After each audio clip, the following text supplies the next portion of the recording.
Welcome to this online lecture series. In this video, I am going to discuss the Le Chatelier's principle. According to Le Chatelier's principle, whenever a reversible chemical reaction in equilibrium is subjected to change in concentration, temperature, pressure, etc., then equilibrium shifts in that direction so as to nullify the effect of change. Now, what is the meaning of this Le Chatelier's principle? Basically, this Le Chatelier's principle, it is applicable to reversible chemical reaction, and on the basis of Le Chatelier's principle, we can explain which side equilibrium will be shifted, to the right side or product side or to the reactant side. Okay, and there are 3 to 4 important parameters, that is effect of temperature, effect of pressure, effect of concentration, and effect of catalyst. So these parameters, how shifts equilibrium of this reversible chemical reaction towards product side or towards reactant side. This is explained on the basis of Le Chatelier's principle. Okay, what is the statement? Again, I am repeating the statement. Whenever reversible chemical reaction in equilibrium is subjected to change in temperature, pressure, or concentration, then equilibrium shifts to that direction, that is to product side or reactant side, so as to nullify the effect of change. Effect of change means effect of temperature, effect of change in pressure, effect of change in concentration, and so on. Okay, so first of all, we discuss the effect of temperature. Now there are two types of reactions, exothermic and endothermic chemical reaction. During exothermic chemical reaction or reversible reaction, heat is evolved, and during endothermic reaction, heat is absorbed. So effect of temperature plays important role on the position of chemical equilibrium, and according to Le Chatelier's principle, exothermic reaction, it is favored by low temperature, whereas endothermic chemical reaction, it is favored by high temperature or increase in temperature. Basically, in a reversible chemical reaction, if forward reaction is exothermic, then reverse must be endothermic. This is very important. If the forward reaction is exothermic, then reverse must be endothermic. And therefore, as forward reaction is suppose exothermic, it will be favored by low temperature, and reverse reaction, as it is endothermic, it will be favored by high temperature. So this is very important. We'll take example. You consider formation of ammonia from nitrogen and hydrogen. When 1 mole of nitrogen mixed with 3 moles of hydrogen, there is a formation of 2 moles of ammonia. This is exothermic reaction. 100 kilojoule heat is evolved. According to Le Chatelier's principle, forward reaction is exothermic, and therefore forward reaction, it is favored by low temperature. Okay, so during forward reaction, heat is evolved, and in order to nullify the effect of change, there is a requirement to cool the reaction mixture.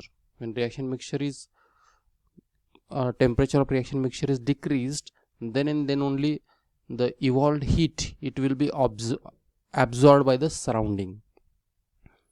Okay, so forward reaction, it is favored by low temperature. Reverse to this, endothermic reaction, it will be favored by reverse reaction, it is endothermic and it will be favored by high temperature. Consider another example. When nitrogen is mixed with oxygen, 1 mole each, there is a formation of 2 moles of nitric oxide. Here forward reaction is endothermic and 180 kilojoule heat is evolved, and therefore formation of nitric oxide from nitrogen and oxygen, it is favored by high temperature. It is favored by high temperature. And reverse to this, as endothermic, the reverse reaction is endothermic, it will be reverse reaction is exothermic, it will be favored by low temperature. Okay, so this is the effect of temperature. Now next important factor is, or parameter is, effect of pressure. Actually there are, in terms of pressure, increase or decrease in pressure, three kinds of reaction we are going to consider. There are some reactions which proceed with decrease in number of moles or decrease in volume. What it means? The volume of product, it is less than the volume of reactant, or number of moles of product, it is less than the number of moles of reactant. Another type is, there are some reactions proceed with increase in number of moles or increase in volume. That is, in some cases number of moles of products are greater than the number of moles of reactants, and there are some reactions where there is no change in number of moles, that is, number of moles of reactants and products remains the same, or there is no change in volume during chemical reactions. Especially effect of pressure, this parameter, it is applicable to gaseous reactions. Now what is the, according to Le-Chatelier's principle, what is the effect of pressure? So according to this Le-Chatelier's principle, increase in pressure shifts equilibrium in the direction of lesser volume or lesser number of moles and vice versa. That is, when there is a chemical reaction where there is a decrease in number of moles or decrease in volume, such a reaction, it is favored by high pressure. For example, when nitrogen is mixed with hydrogen to form ammonia, number of moles of reactants are 4 and there are 2 moles of products. It means reaction proceed with decrease in number of moles or decrease in volume. Such a reaction, it is favored by high pressure. You know, when pressure is applied, volume decreases. So increase in pressure favors that gaseous reaction where there is a decrease in number of moles or a decrease in volume.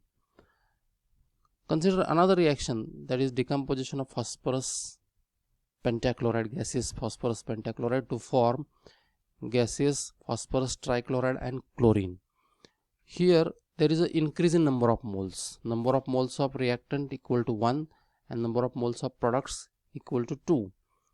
So during the course of reaction or during the course of forward reaction, there is an increase in number of moles or increase in volume. According to Le-Chatelier's principle, for a gaseous reaction where there is an increase in number of moles or increase in volume, such a reaction is favored by low pressure. So formation of phosphorus trichloride and chlorine, it is favored by low pressure. Consider another reaction, hydrogen iodide gas, 2 moles of hydrogen iodide gas on decomposition gives 1 mole of hydrogen gas and 1 mole of iodine gas or vapor. So here number of moles of reactant and product are same, and therefore as there is no change in number of moles during chemical reaction or there is no change in volume, such a reaction, it is not affected by pressure. So when you increase or decrease pressure, there will be no effect of pressure on the position of chemical equilibrium. That is, equilibrium will not shift towards product side or reactant side at all if pressure is applied or pressure is not applied. Next parameter is effect of concentration.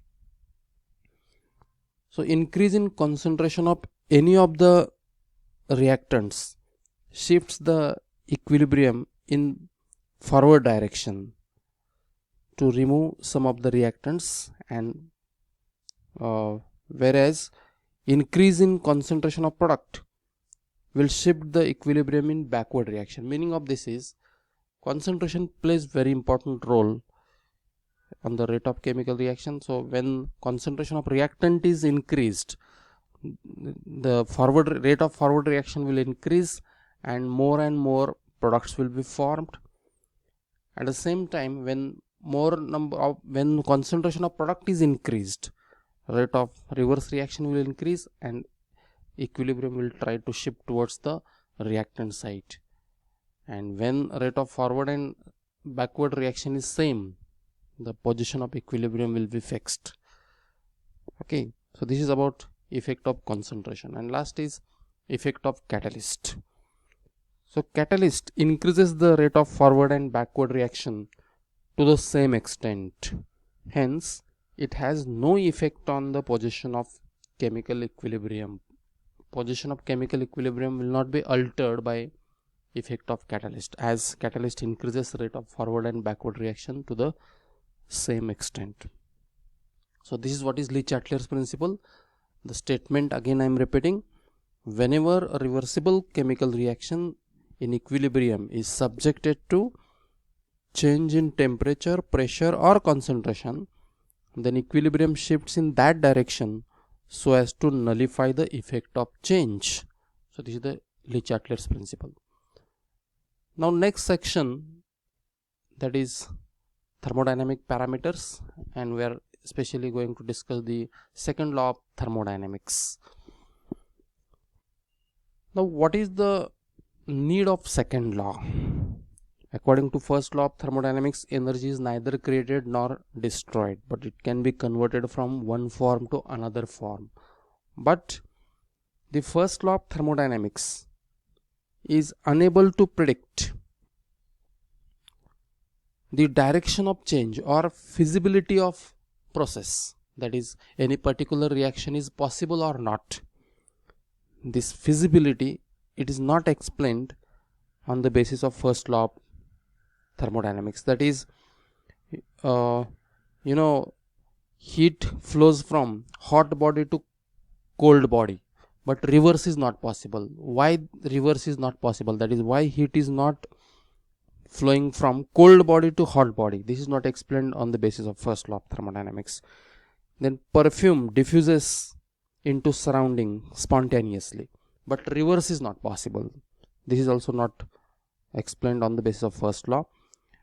During neutralization reaction, when HCl is mixed with NaOH, reaction takes place spontaneously and there is an evolution of heat, but reverse is not possible.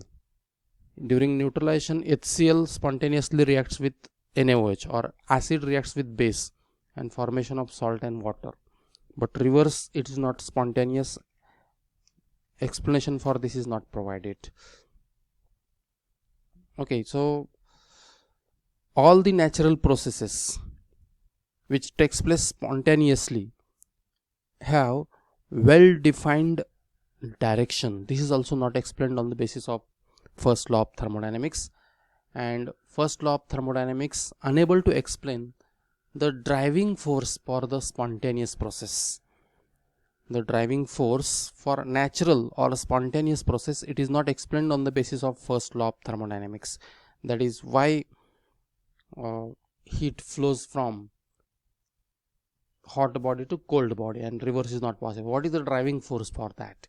Or why there is a spontaneous flow of gas molecules from high pressure to low pressure, or why there is a diffusion, or why diffusion is spontaneous? What is the driving force for that?